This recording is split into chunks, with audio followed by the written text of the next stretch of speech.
It's recording. Okay. Oh, Rik Hart, thanks for speaking with Central Coast Newspapers once again. Big meeting last night, of course, because they're monthly meetings, and there's a bit of democratic change that you're going to trial. Tell us about that. Yeah, we are going to try something a little different.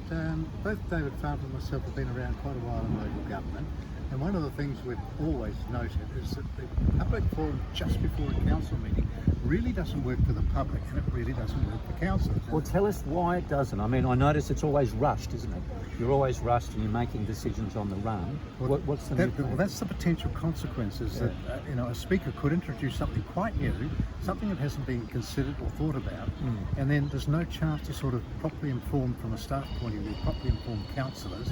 Councillors don't have an opportunity to talk with each other about it, so you actually get a decision being made on the spur or on the run, just because someone's introduced something. So it's often forms, there's some controversy around that and the quickness of decision. So what's the plan? What's the idea? You're going to move that question time, as it were, somewhere else? We're going to trial the day before. So the council meetings are always held on a Tuesday. They start at 6:30 p.m. in the early evening. And what we're proposing is sort of around about 5 or 5:30. Again, that's be a little bit up to how consultation goes. We'll start what we call the public forum, and that will be at least an hour, and it may be longer. Again, we'll be trialing. So an extended period, really. An extended period. We intend to enhance the individual's opportunity to speak by increasing it from 3 minutes in the current frame to 5 minutes, so they get nearly double the time to speak. But more importantly, and I think the most important thing is they will be able to do it, we think, we're going to trial it as well, and we'll actually be able to do it remotely. So they won't have to drive, they can actually contribute to the council and get their words heard by councillors from their home. And I think using the modern electronic technology, I think we can allow that to happen. So we'll try it first of all just with a physical presence, where they turn up, and then we'll try electronically to see how that works. And that also applies to councillors. Councillors may not want to come in, but if they're online and they can listen to it, you're having the same purpose. It's just 24 hours earlier, but there is now proper time in that 24 hours for staff and councillors to properly research what contributors say. So then it's much like it is questions, I notice, in the parliaments of our country, gives the people a bit of a chance. So I get that logic.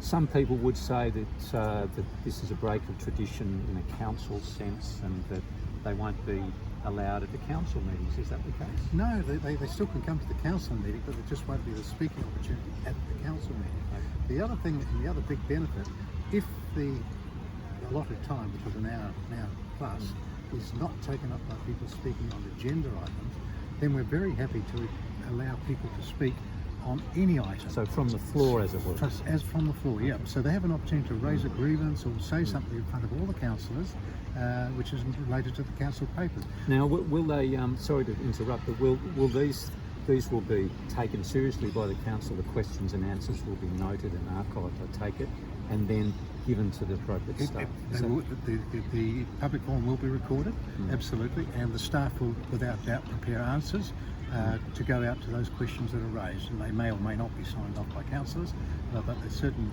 any questions that are raised through that process will be responded to by council staff. Now, is there, I mean, 24 hours is really not a long time, because the agenda often is already set weeks before.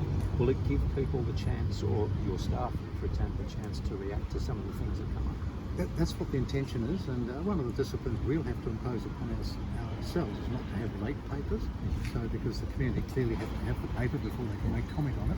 So there's a discipline on our staff to actually produce papers on time, make sure we get them out to the community on time, to allow them to actually then either electronically or physically come along and talk to at the council chamber.